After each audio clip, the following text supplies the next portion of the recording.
back to the channel. Happy Sunday.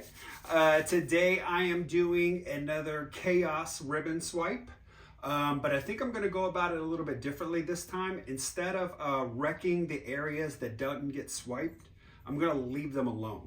I'm just going to tilt and let it come out the way it comes out. So I'm just going to do the ribbon colors, and then I'm going to swipe them and then tilt. That's it. All right, let's get down the canvas and I'll explain exactly what I'm going to do. I'll be right back. All right, so what I got today is a 15 by 30 calorie wrapped canvas.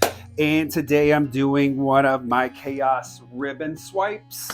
And I'm going with the pink theme because it's Valentine's Day month, February. So my base coat today is going to be Creative Inspirations in Paynes Gray. And then I'm using all pinks and all reds. This here is my Pebeo's Iridescent Red Blue, DecoArt Pink Tormoluine, Amsterdam and Persian Rose, Amsterdam and Quinacridone Rose. And then this is Pyrolle Red. So my paints today are pretty thick. So I used 2 ounces of gloss medium. I used 3.5 ounces of paint, and then about 3 ounces of Floetrol. There's been no water added to these, so I've kept them all very, very thick, except for my base coat, this Paynes Gray. That one I thinned out with a little bit of water, so it's making a mound and sinking itself right back in. Whereas all the other colors, I'm making a mound on a mound and then falling back in. What I did is I painted my sides and edges with the Persian Rose because I wasn't quite sure what my base coat was going to be. I could do in the Paynes Gray, which would have been fine, but I decided not to. So let's lay out Paynes Gray here.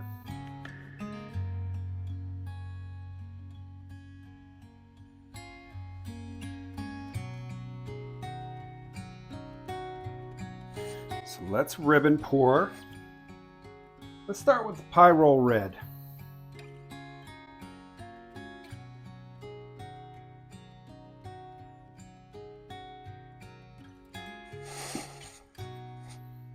The Quinacridone Rose.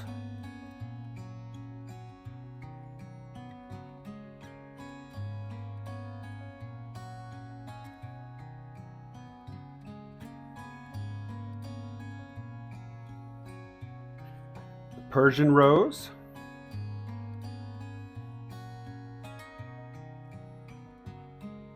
I'll probably come back in with this paints. Pink Tormoluine,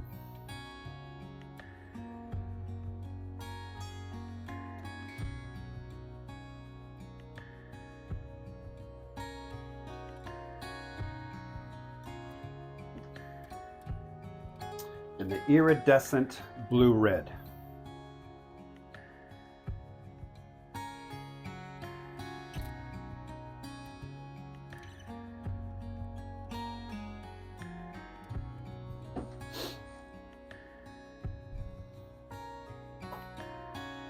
A little bit of the Pyrolle Red again.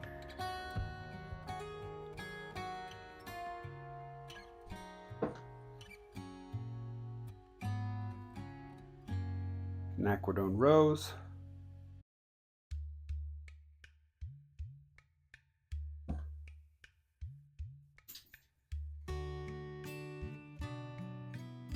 Pink Tormoluine.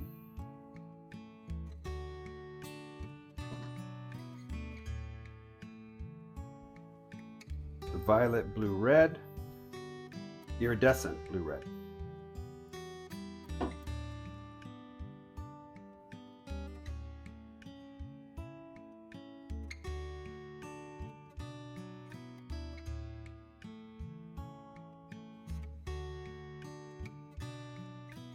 All right, so let's give this a torch. I'm going to put the white on the back of the palette knife.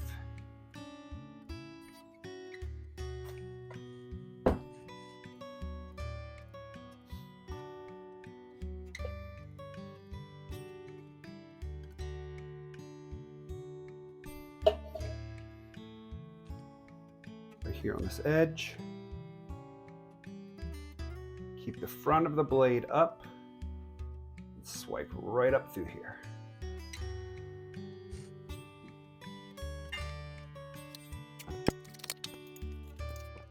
We'll do that again. Here. Press lightly, keep the front end up a little bit. Cross through.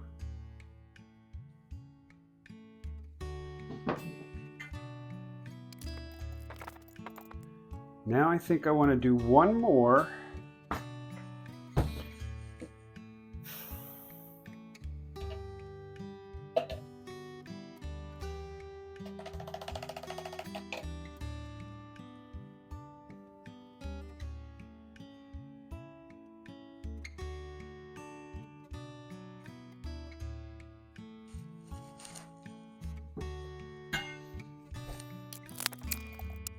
Now, normally what I would do is I would swipe or kind of wreck everything that didn't get swiped, but for a change, I'm not. I'm gonna leave it just the way it is. So these corners are gonna get tilted off. I'm not concerned with all the white cell activator over here. That's gonna roll over itself. And I'm okay with this rolling over itself because there's so much paint here in the center. It's gonna stretch. Okay, so while that is doing its thing, selling up really nice, creating some great lacing. I've got some old table scraps. What I'm going to do is I'm going to pour it out. This is super, super thin, but that's okay. What I'm going to do is use that as flow extender along the edge here. It just so happens to be kind of a red color, which worked out perfectly. Let's bring some down here like this.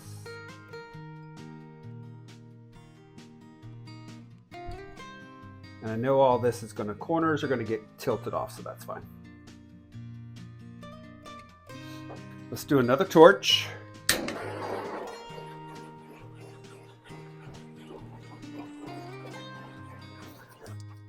Now I know there's going to be people in the comments going, there's way too much paint on your canvas, such a waste. I want you guys to understand what we artists do most of the time. We scrape. This is why we have plastic on our table. We take our scraper and we scrape it back into a cup, into a bowl or whatever, strain it, and then we can reuse it. Just like I did for this flow extender, I scraped all of this back off of the table into a cup. I thinned it down with some water to use as my flow extender. So it's always going to get reused. I don't just throw away paints for no reason. So what I know I want to go off is going to be this end down here because it's kind of faint and kind of drab. And I know all of this down here is going to kind of go off to a corner because there's so much white there. White there too. But let's get started tilting.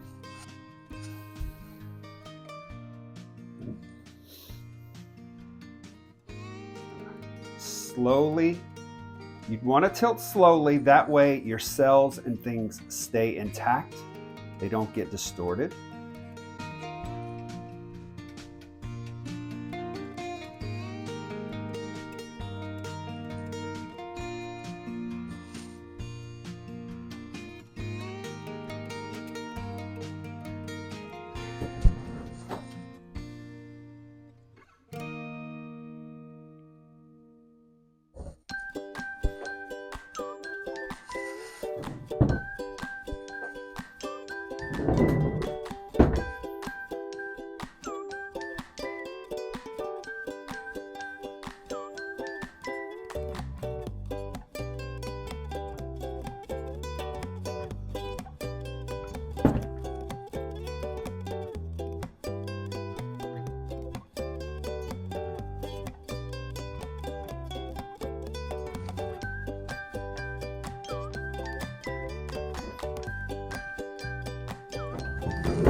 Take a look, see what we got here for a composition. This is really nice. Love what's happening, the lacing and the cells and the directional change, just fantastic. Not changing the areas that didn't get swiped, fantastic. Wow, this is just really fantastic. I'm really in love with this piece. So, not sure exactly yet how I would want to hang it, if it's going to go on the vertical or stay on the horizontal. But when I bring you guys in, you're going to see just how much of this lacing and cells are just phenomenal. Colors are popping up through there. That Paynes gray base coat is peeking through there perfectly. Just fantastic. All right, I'm gonna clean up my edges. I'll bring you guys in. Okay guys, here we are with the wet result. Look at the directional change of all the lines, the lacing, the cells. When I bring you in here, it's just so cool. Look at the cells within cells. Paynes gray popping through there, just fantastic. Look at those little red cells poking up through all the different pink cells, so cool.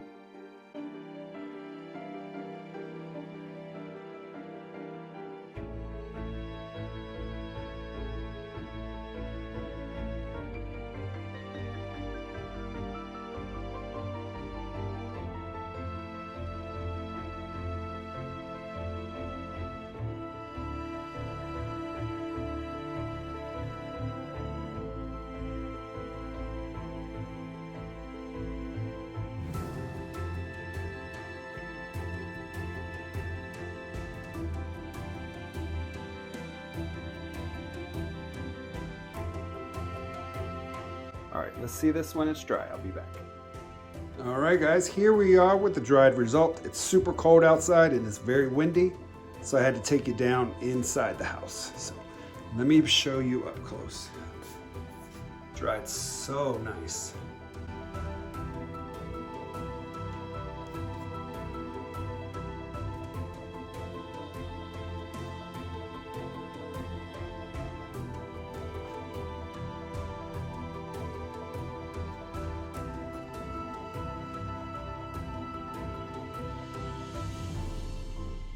All right, that's it for today's video. That dried result is so nice.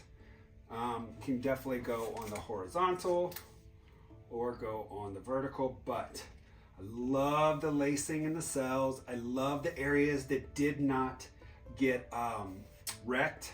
Just kind of goes gradient with the colors. Really cool. So that will definitely get some gloss varnish on it and go up on the website. Be ready for purchase. So thank you so much everyone for watching today. Let's head over to Kelly with Pyrolle Red. She's up next on the train. Everyone have a great rest of the weekend. Bye-bye.